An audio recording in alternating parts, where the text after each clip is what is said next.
before the Gadsden Purchase. Yeah, the Gadsden Purchase is until like much later on. Oh. It's not until 1850. So this is the last one. Before the compromise. Before the yes.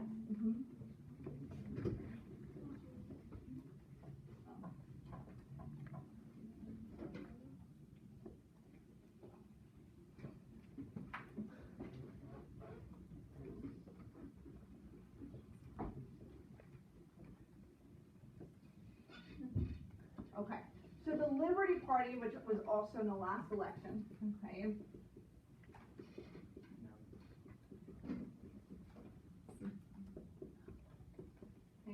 they run on the idea of the Wilmot Proviso, okay, that there's absolutely no slavery in the territories, okay, and they run with a man by the name of John Cale, okay.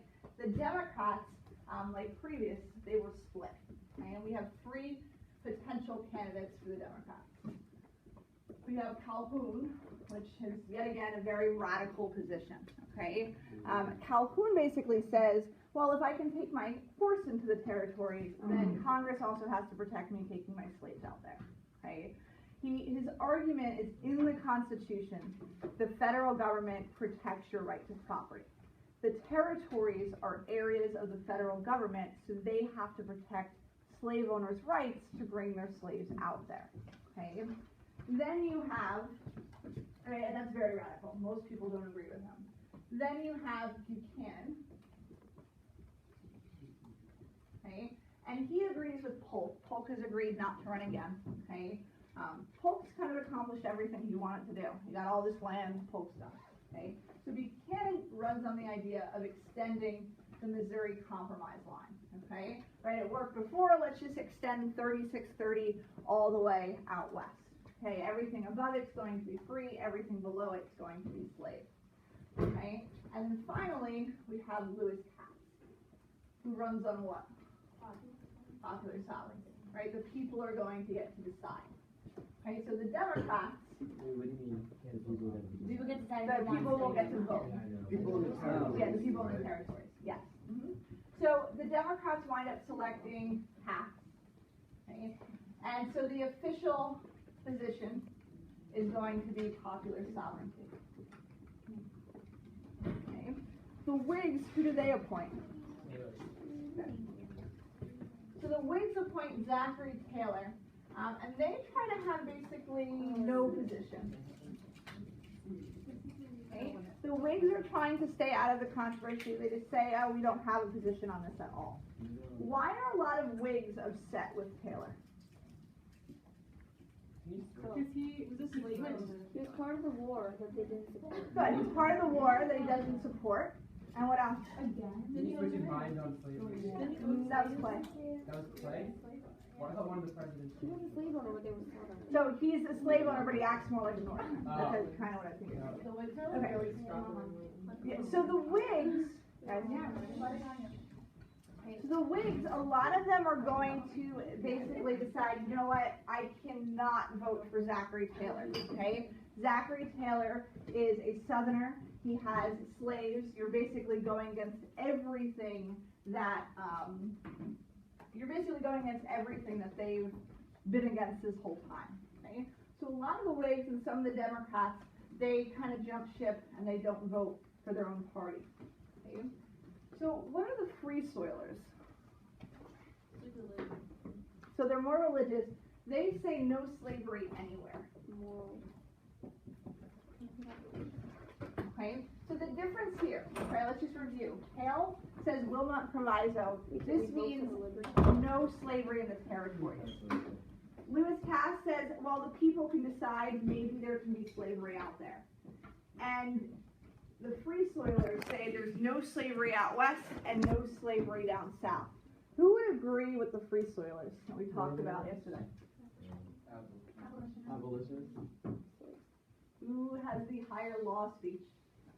Seward. Okay, that's pretty much Seward's position that he gives later on. Okay, but at the time, who do they run? Really? Yeah, he's back there. He came back like. How is he still alive? Yeah.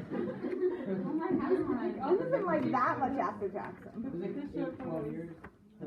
It's not like it's not like Calhoun's that like is like a decrepit skeleton. Imagine like I feel like came back to Texas Revolution, Mexican American War, and all these elections happened in like one day.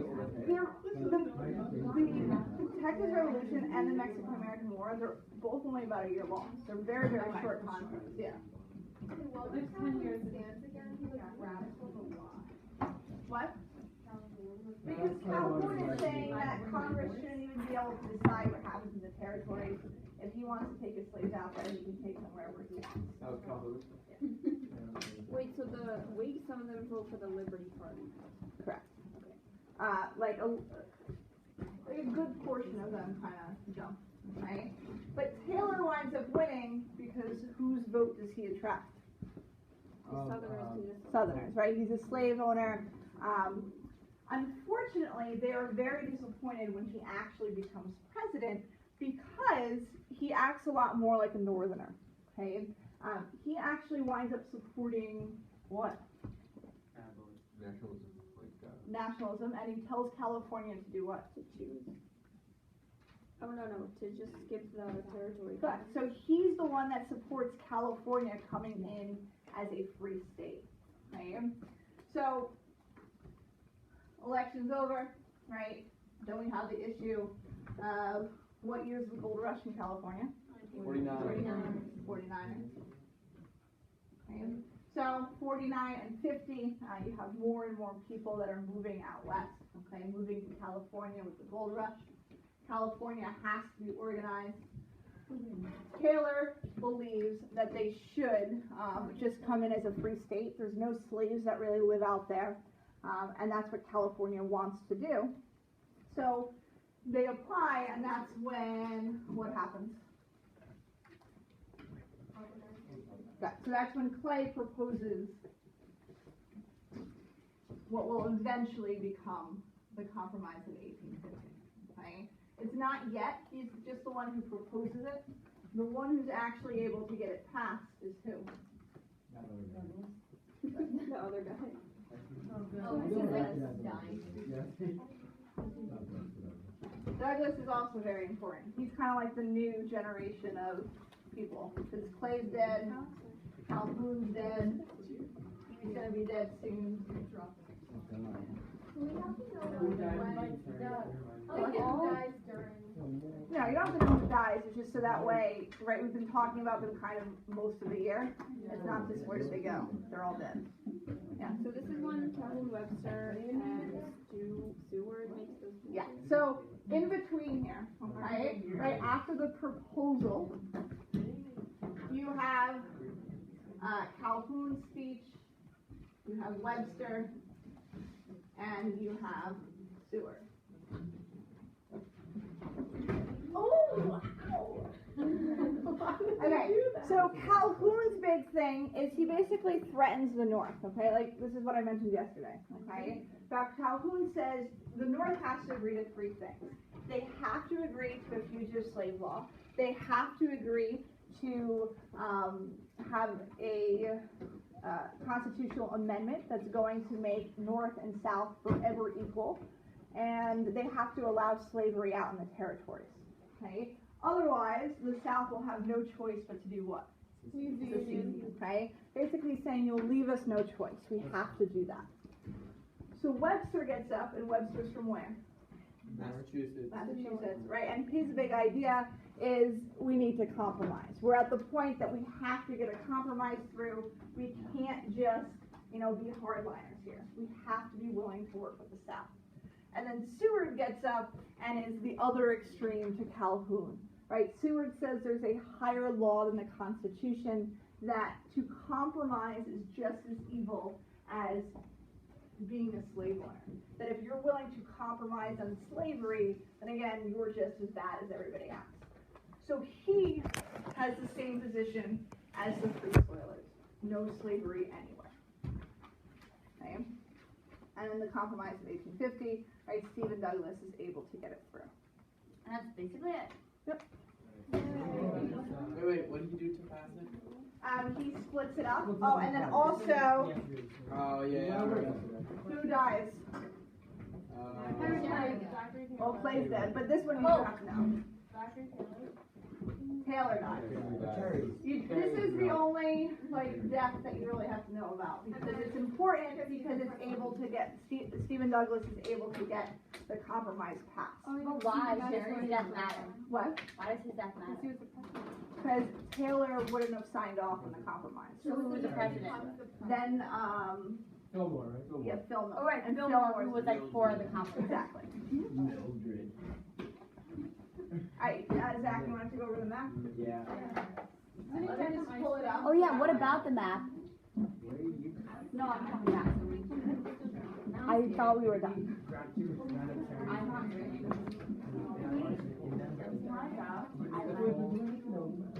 What do we have to know about money?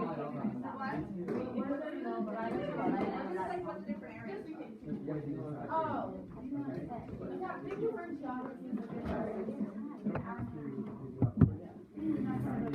Slows her down.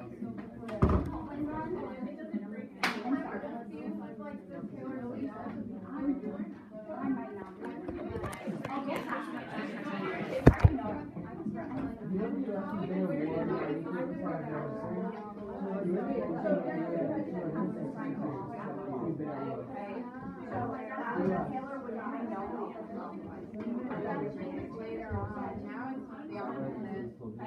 Alright, Zach, this is pretty much what you're doing. If you just look up, I have that treaty that says 50, and that's basically what the map is.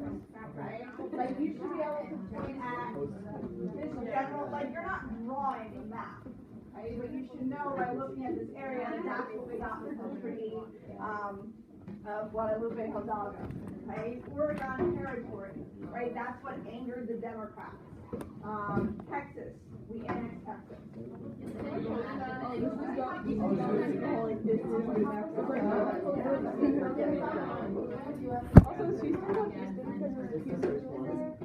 Yeah, just like if you think about like all the major cities and like Austin, things like that. So it's just gonna be like blues and then like, oh, that is that the matching? No, I mean you should be able to like look at the map and know like what the different areas are. So there's gonna be a map on it. It's gonna be like shaded and like A or B. So you would ask like, what did the treaty of Guadalupe say about? Basically, we just know If you know the treaty, you know the map. Yeah.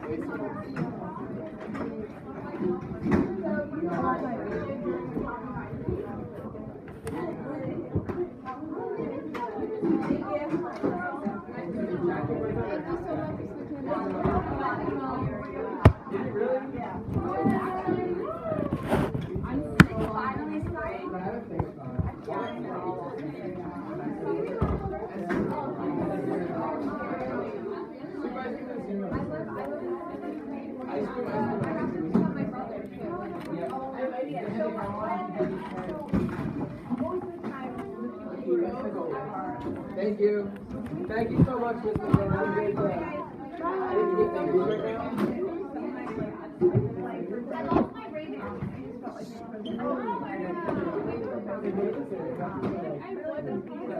Is that yours?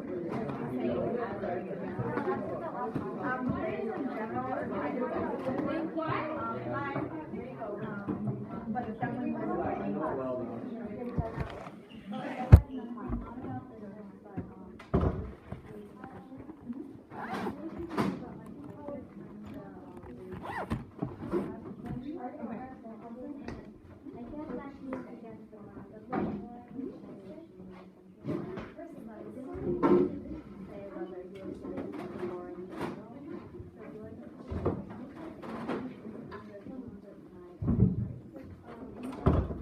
yeah, so like, go by what is your character, like go off of the information. But if it's not like specifically said, then you can kind of pick one way or the other. Okay, as long as you can justify it and make the argument. Okay? The idea of the characters is that way you guys aren't all talking from the same perspective. And like it's not like you're researching more about your character. So as long as you stick to like a little bit of information that you're given, like if you're not given like a more concrete sign, like how long it is justify. They respect you.